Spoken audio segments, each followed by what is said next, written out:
Okay, welcome to today's webinar. Today is day 3 of 4 for the IMA for Beginners series. We are covering IMA features today.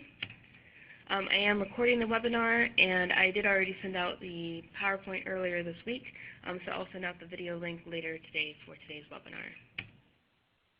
So if you could test out the chat feature, again, when you use the chat, please be sure to send it to all participants, because if you just send it to the presenter, I will not see it until the very end of the session. So please be sure to send any chats to all participants. And if you can hear me and you can see the presentation, please let me know your answer to the following questions. Have you ever reviewed the Changes tab to determine your item's location in the IMA workflow? Yes or no? And then how do you typically do change requests?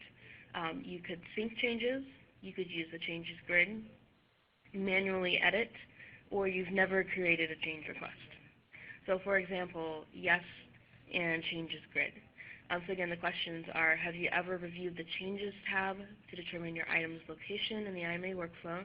And how do you typically do change requests? And I'll come back to that in just a few slides. As a reminder, if you could put your phone on mute when you're not speaking. Sounded great yesterday. Seems like everybody kept it on mute. That was really helpful in keeping the background noise out. If you are calling in and listening through your computer instead of dialing in with the phone, be sure to mute your computer's microphone, and you can access through control panel, sound recording tab. Please wait to audibly ask questions until designated times. I'll have the blue bubble graphic with a question mark several times throughout today's presentation. And then be sure to keep the questions on topic.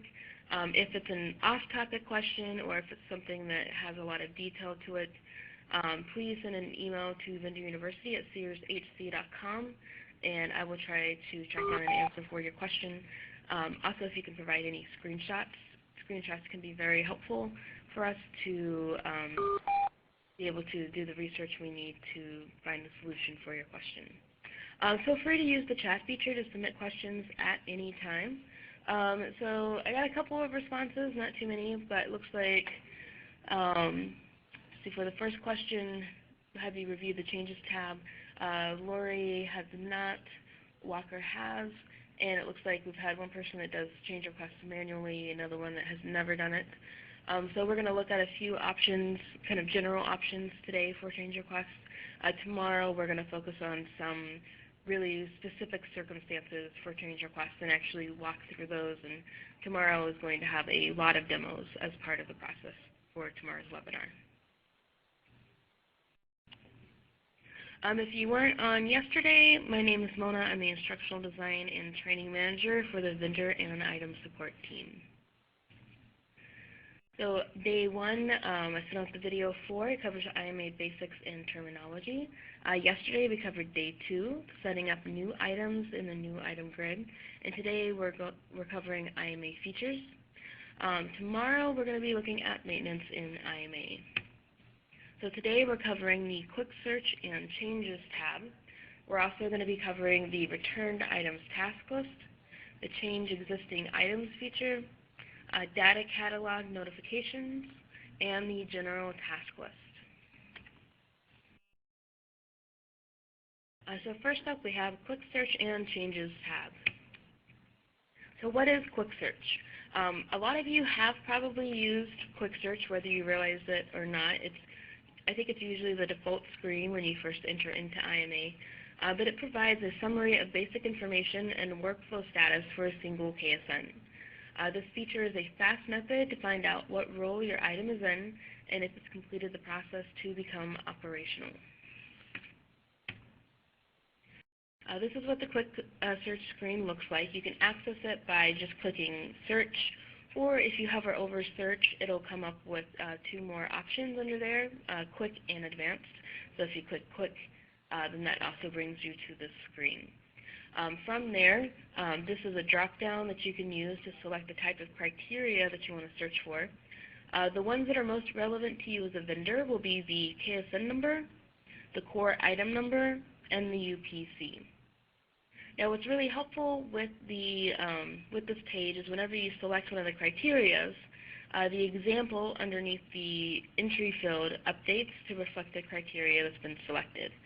So here's enter KSN ID, example 1, 2, 3, 4, 5, 6, 7, 8. If you watched the video from day 1, you may remember that KSNs actually have a dash and a check digit at the end of it. However, you don't typically use that within IMA when you're doing a search. It's also not really used on most reports. You usually have to leave off that dash and check digit for most of the functions that you'll be doing. So here in the example, you can see that they did leave those off. If you did include those, it actually wouldn't come back with any search results. So that example can be really helpful. When you do a quick search, here you will always see your KSN number on this main page. If it is a Sears item and the core item number has been built, then you will also see that core item number. Here you will see your SHC hierarchy, your division, category, and subcategory. And you also see a graphical depiction of your item and where it is in the workflow process down here below. Here we can see there's workflow roles, hold state, bridging, and operational. All of those are filled in with blue and say complete, so we know that this item is completely operational and it's ready to be ordered. Now, if you watched the day 1 video, we did cover the workflow process and the different roles that the item goes through in IMA. Starts out with you as the vendor, then it goes to the merchant role, and then inventory analyst and supply chain. And those are all manual roles. And then it moves to the automated rows, which are hold state, bridging, and operational. So this workflow rows, this first box, it indicates any of the manual rows. So you actually need a bit more information to know which row it may be in if it just says that it's in the workflow rows, because that could be any of those manual rows. Some more information that you see on this quick search screen, you will see your status. It says the status for this one is existing. And if applicable, you will also see next steps. Right now it's blank because there are no next steps because this item is operational. Also, you'll see that there's a different search criteria selected. The core item number is selected. And so this example under the entry field has been updated to include an example for the core item number, which is the 3-digit division, dash, and then the item number. So in this example, we see that the status is in process. And for next steps, it says that it's in the vendor role. Please contact vendor to approve. So if you see an item that says that in quick search, then you know that there's some sort of action required by you on your part to get the item moving through the rest of the rows. Until this item becomes operational, it will not be able to be ordered. Also down here with the graphic depiction, you'll see that it just says workflow roles and it's in green because it has not been completed. And there is a date for when it first entered the workflow rows. The rest of these rows, the automated rows, are all not colored in, and they say not reached yet because the item has not reached that point. In this example, it says existing changes pending. So what that means is that this item has been existing, it's become operational, but now there is some part of the item that is back in the workflow rules section. So it could be that there's a change request, or maybe there's a new vendor pack, and so there's a new vendor pack waiting to be approved.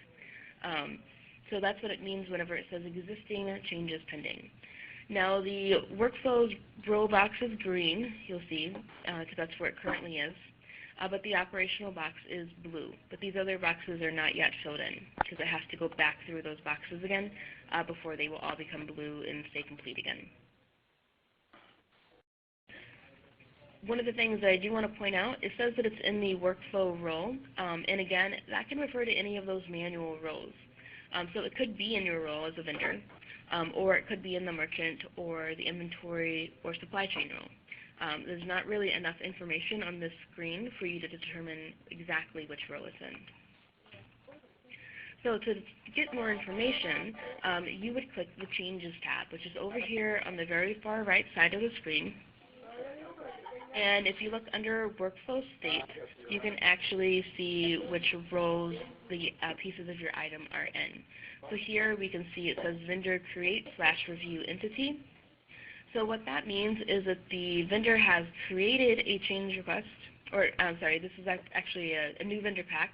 They created a new vendor pack, but they still have to approve it before it can move on to the merchant role. So here, if you look under entity, it's vendor pack, and the type is new. So it's a new vendor pack for an existing item, and so you'd have to approve that through your role. So we're going to look at some more examples.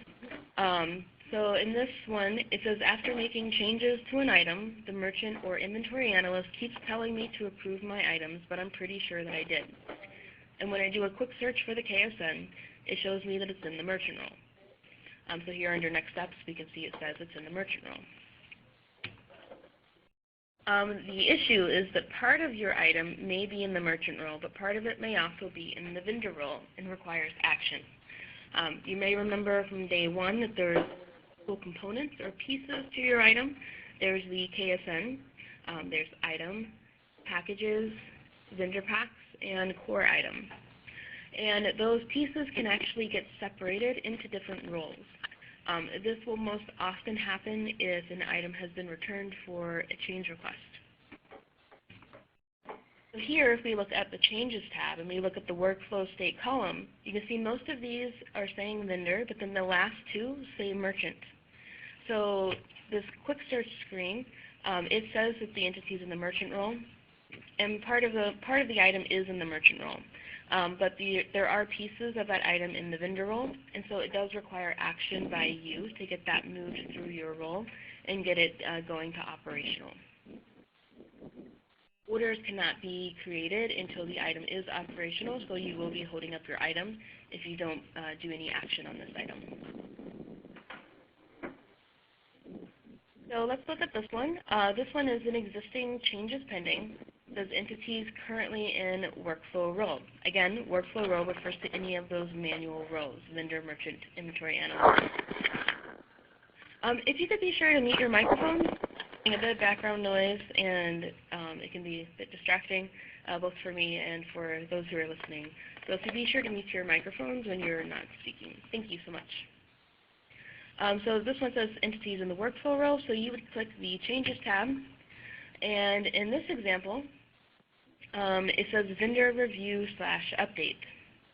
And we can see under type, it says change, and entity is a vendor pack.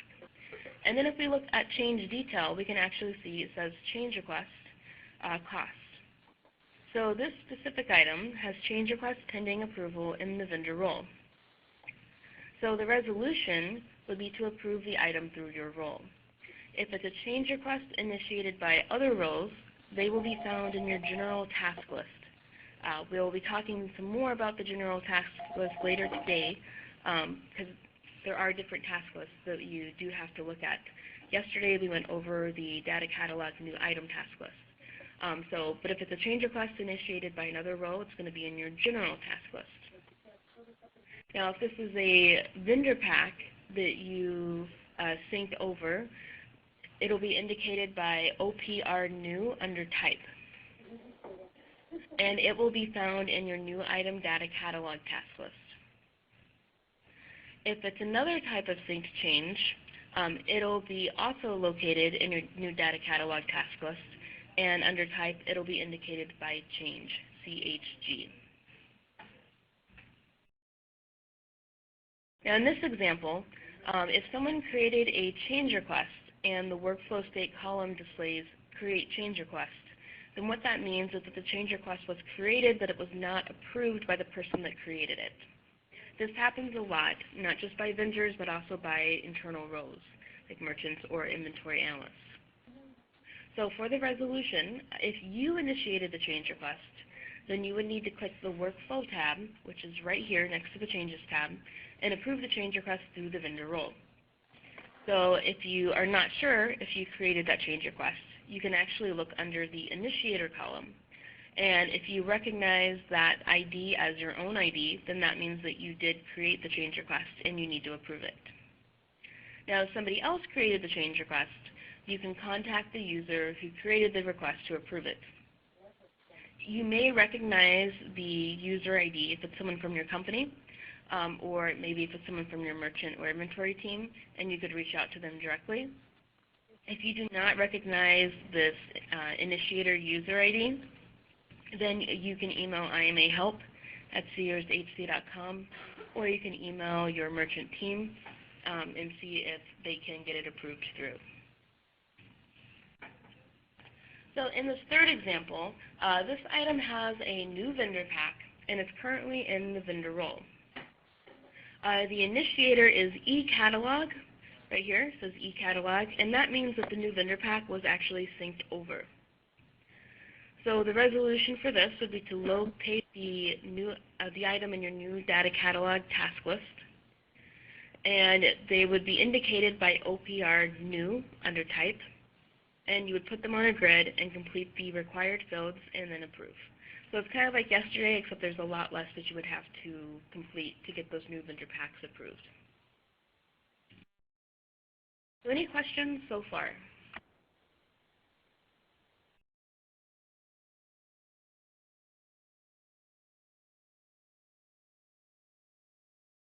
Okay, we'll move on to the returned items task list. This is another task list that you access within IMA in the vendor role. If an in-process item is returned to the vendor role for updates, it's going to be found in your returned items task list. So let's say you sync over your items from your data sync provider. It goes into your new item data catalog task list. You put those on a grid, you complete all of the required information, and you approve it through. It's going to go to your merchant's row. Then let's say that your merchant returns those items for some reason. If they do return them, they will no longer be found in your new item data catalog task list.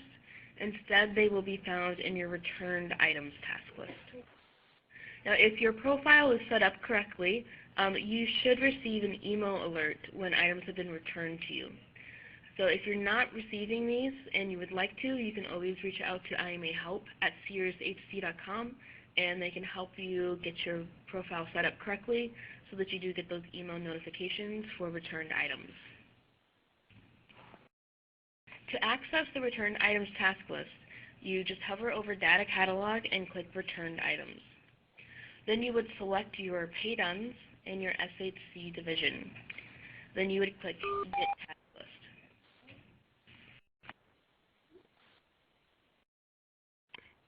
So once your task list loads, you would click the Show Details in the very far right column under the Details column.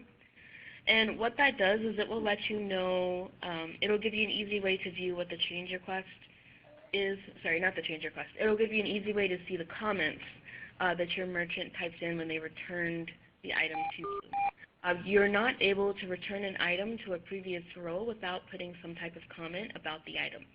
And hopefully they're actually putting something helpful, and they're not just putting a period or update, but they're actually being a bit more specific. Like this example says update costs to $3.95. If they do return items and you don't know why they're returned and the comments is not doesn't have enough information for you to know what to do with it, then I would reach out to your merchant team to see why they returned the items. So once you've reviewed why the items have been returned, you can select the items here in the very far left select column, and then you click Create Grid, and it's going to throw those items back on your grid. Now when we did a new item grid, we didn't have to name that grid. It was automatically named by default. Any of the other types of grids that you do, such as returned items grid or changes grid, you actually have to enter a name for that grid. So you would enter a name and then click Save. Then you would do whatever needed to be done to those items. Wherever they were returned and your merchant has requested you to make some updates, go ahead and make those updates at that time. So in the example, it was the member cost, so that's why I have that highlighted here. And after you make any changes that are needed, then you would click Approve. And just like yesterday, when you worked through the grid history, you would wait to see if the status description ended up saying completed. If it did, then it's approved through your role again, nothing for you to do. If there were errors, then you would click the grid button under Action and go and review those errors and make any additional corrections. So any questions about the returned items grid?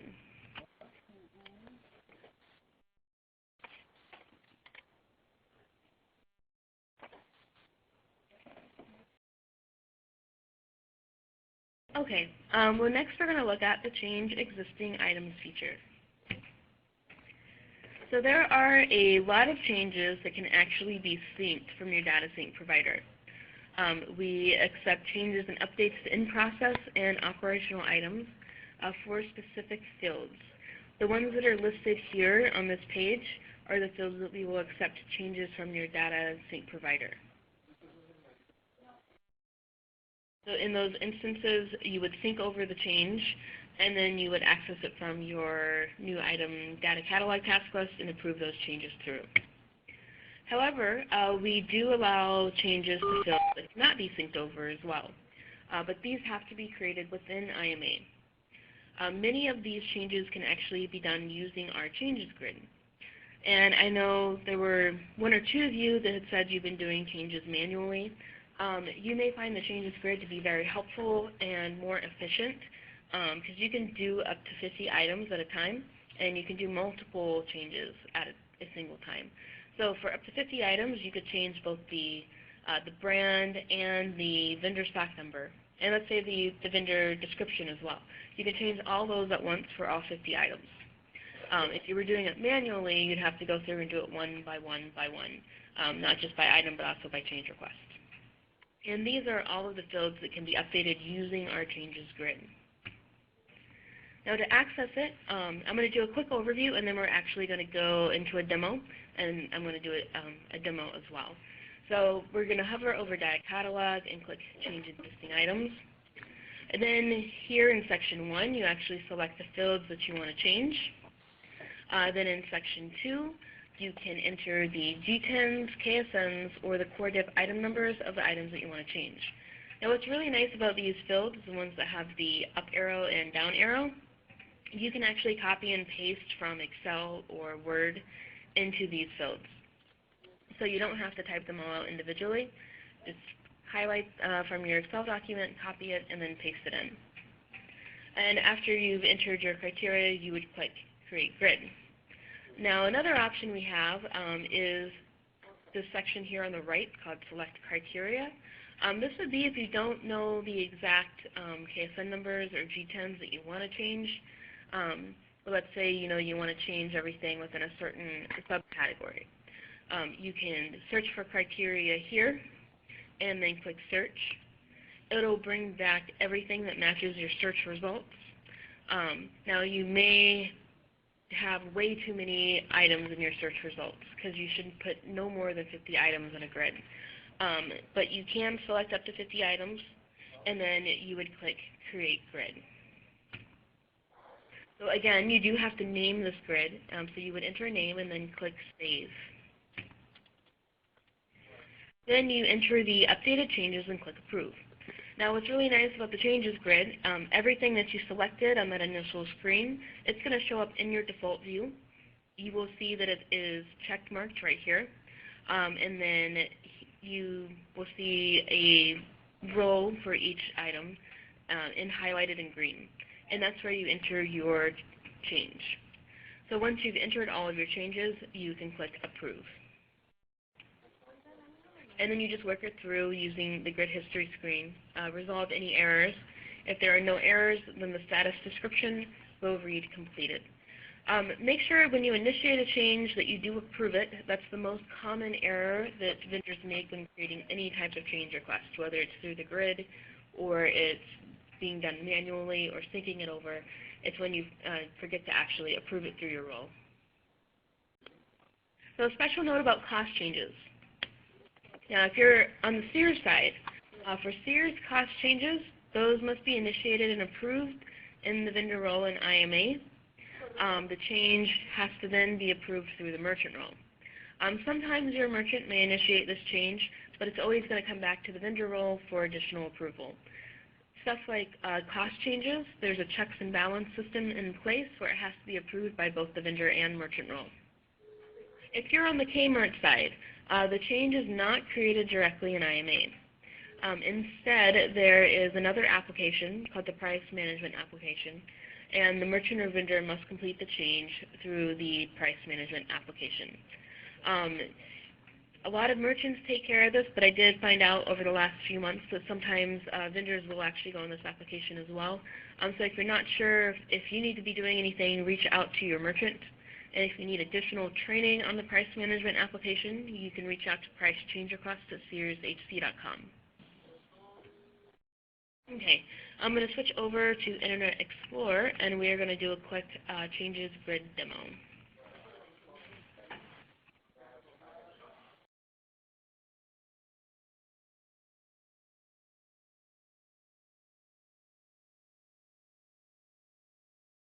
And waiting for there we go. I was waiting for the screen to catch up. So here, I hovered over Data Catalog, and I clicked Change Existing Items, and it brought me to this screen. So again, this is the section where you select all the fields that you want to change. Right now, I'm just going to click the vendor stock number. And I'm going to move on to Section 2, and this is where you can enter your information. I don't think you will see it, but I'm switching over to an Excel file, and I'm copying and pasting a list of KSNs directly into there. There we go. And then after you enter your information, you click Create Grid. And the first thing you're going to do is you're going to assign a name for the grid that pops up.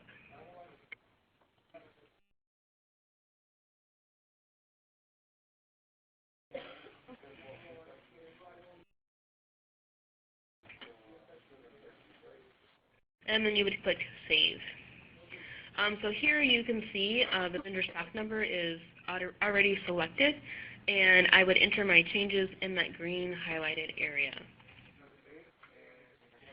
So, and just like when you're doing the new item grid setup, you may see these double down arrows. If you click those, it's going to copy that change to all of the other fields below it. But let's say that you initiated your changes grid. I selected vendor stock number, and I meant to select cost change, and I forgot to select it. Instead of approving this through and going back and doing another changes grid, you can actually add it in at any point before you approve the grid.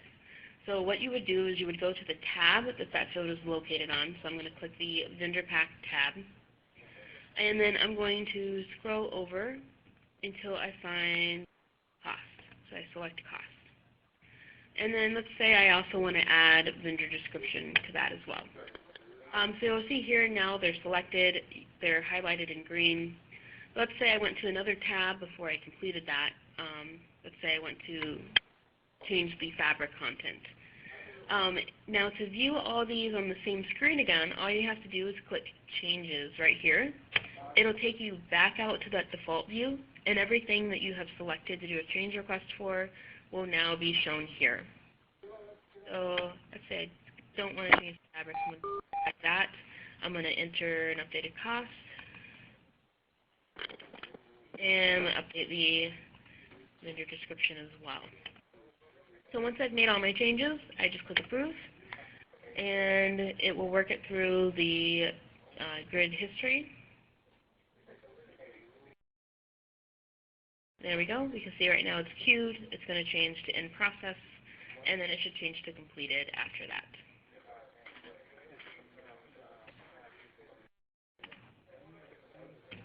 So any questions at all about the changes grid?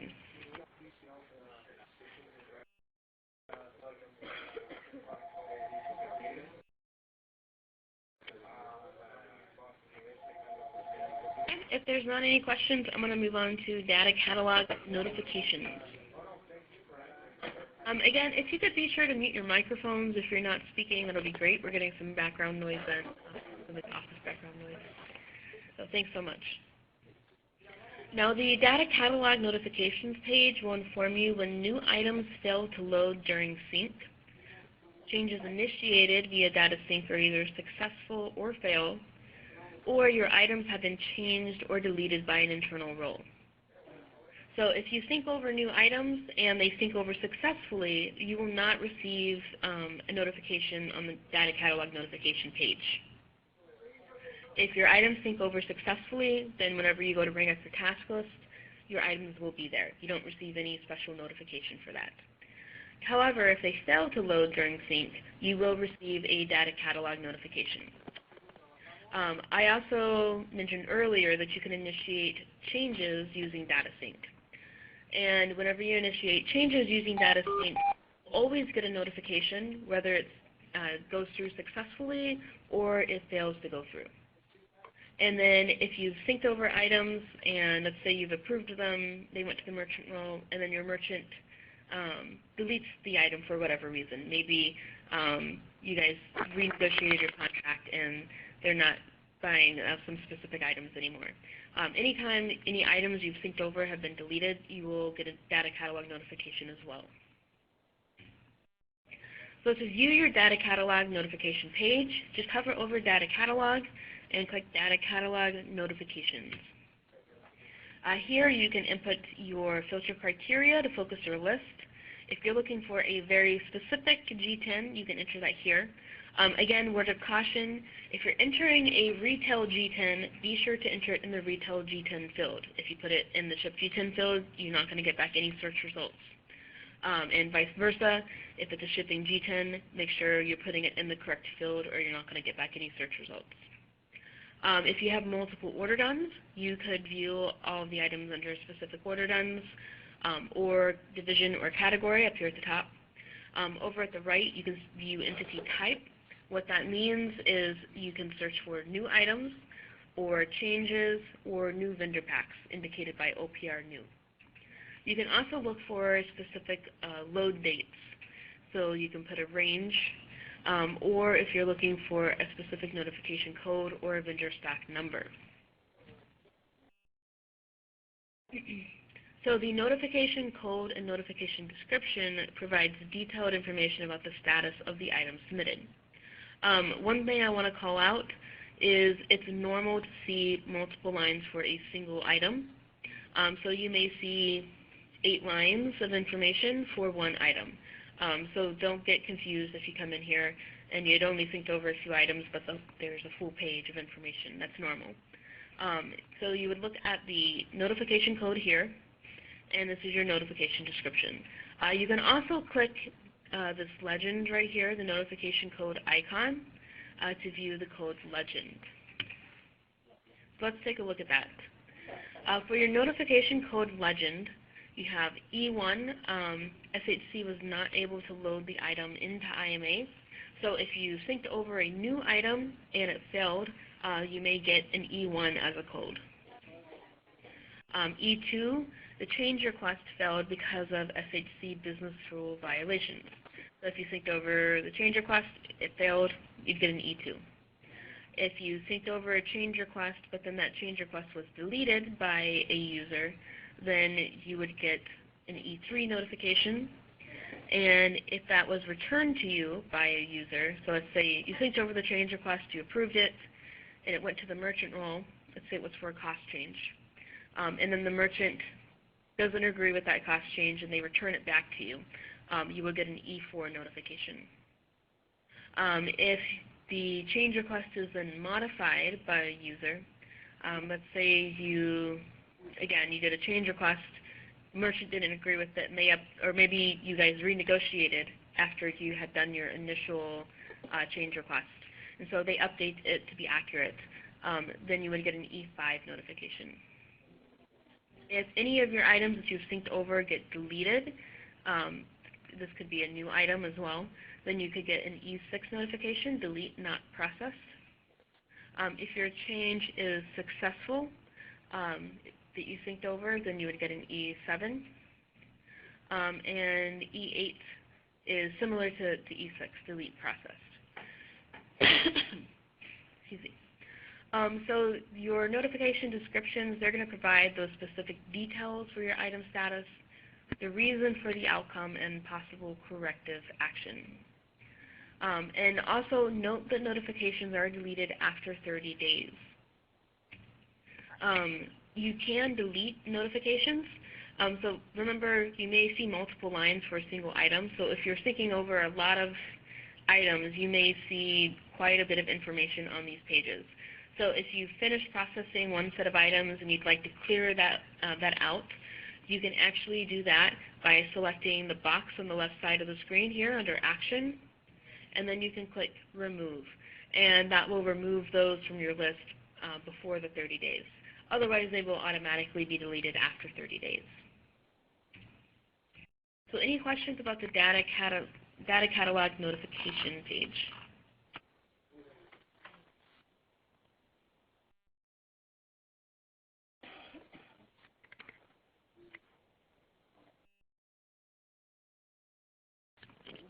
Okay, we'll move on to General Task List. So any change requests that are submitted by another role that require vendor approval will be found in the General Task List. Everything we've discussed up to this point, all your other have been found under the Data Catalog menu bar. For this one, you click over Task List and click General. And then on this page, you would enter your pay done, and you would select your SCD. Somebody has their mic open, and it's causing quite a bit of background noise. If you can mute your mic. So once you click Get Task List, it'll load that task list, and you can click the Show Details hyperlink to view changes. So just like that Return Changes task list, Returned Items task list, where you would click Show Details to see why an item was returned, you would also click it in this task list so you can see what change is being done. A pop-up window will display, and here we can see for this example, the type is CHG for change, and in the change detail, you can see that the cost $40. So there's been a change request made for this item for $40. Most likely this was done by the merchant. It's going to come to you for approval because it has to be approved by both roles. So if you agree with that, then you would select the items here in the left column and click Multi-Edit. So everything else you've been doing up to this point has been in the grid. This specific task list is not done using a grid. This is done using an older feature that we call Multi-Edit.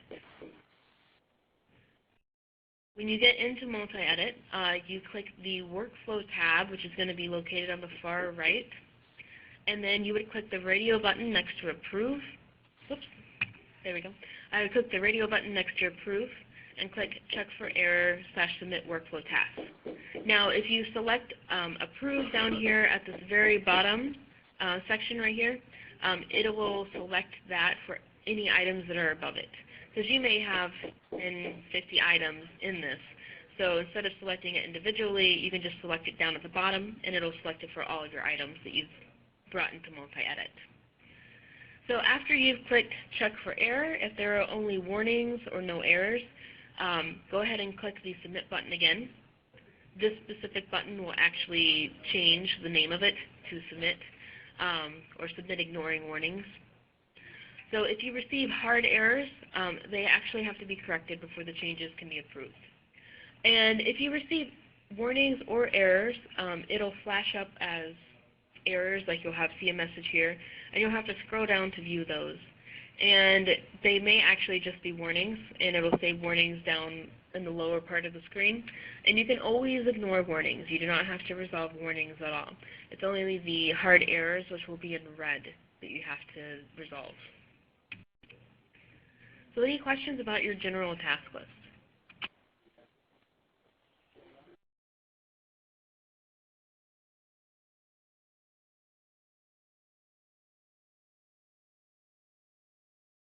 Okay, some key points from today. Quick search is a snapshot of an item, and it may not be accurate with the location of the item. So use the Changes tab to view where each component of that item is actually located. In-process items returned to the vendor role for updates will be located in your Returned Items task list. And again, you should receive a notification when an item is returned to you. And if you're not receiving those, you can reach out to IMA help at SearsHC.com, and they'll help you get your profile set up correctly. Change requests for some fields can be synced over from your data sync provider. After syncing, you would approve those changes from the New Item Data Catalog task list. Some fields can be updated using the Changes grid, or the Change Existing Items feature. Multiple change requests for up to 50 items can be done at once. Then review data catalog notifications for details on items that fail to load during sync, or to confirm whether changes initiated via data sync were successful or failed. And then finally, change requests submitted by another role that require vendor approval are going to be located in your general task list. So I know today with the IMA features, it covers a wide range of topics, all of your different task lists, some of the other features that you can use, like Changes Grid. So I know it's a lot of information, and it'll probably be hard for you to retain it until you actually start using it. So I do encourage you to start using the new knowledge that you've acquired. Go in, to IMA, look at your data catalog notifications page, see if you have anything there. Try to access some of your task lists just so you can see what's located in them. Because until you actually start using that information, it's going to be difficult to remember everything. But I will be sending out the video link to this, so you can always feel free to refer back to this. And do you have any questions at this point?